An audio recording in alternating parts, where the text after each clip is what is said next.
মধ্যপ্রাচ্যের যুদ্ধের মাঝে নেতানিয়াহুকে ঘিরে রহস্য তৈরি হয়েছে। মৃত্যুর গুঞ্জন, বাতিল সফর আর সাম্প্রতিক এক ভিডিও, সব মিলিয়ে প্রশ্ন উঠছে, কোথায় আছেন ইসরায়েলের প্রধানমন্ত্রী? চলমান মধ্যপ্রাচ্য সংঘাতের মাঝে সামাজিক যোগাযোগ মাধ্যমে বারবার সামনে আসছে বেনিয়ামিন নেতানিয়াহুর নাম।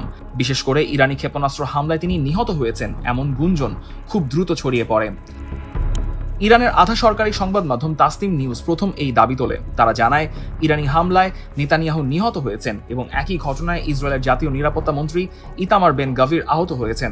যদিও ইসরায়েলি প্রধানমন্ত্রীর কার্যালয় দ্রুত এই দাবি নাকচ করে দেয়। 13 মার্চ নেতানিয়াহুর একটি ভিডিও বার্তা প্রকাশ করা হয়, তবে সেটি নিয়েও নতুন বিতর্ক তৈরি হয়। সামাজিক যোগাযোগ মাধ্যমের কিছু অ্যাকাউন্ট দাবি জানায় ভিডিওটি কৃত্রিম বুদ্ধিমত্তা দিয়ে তৈরি হতে পারে। এরই মধ্যে 15 মার্চ নেতানিয়াহুকে ছাড়াই ইসরায়েলের নিরাপত্তা মন্ত্রিসভার একটি গুরুত্বপূর্ণ বৈঠক অনুষ্ঠিত হয়। ইরানের যুদ্ধ শুরুর পর এই প্রথম কোনো গুরুত্বপূর্ণ বৈঠকে তার অনুপস্থিতি গুঞ্জনকে আরও বাড়িয়ে দেয়।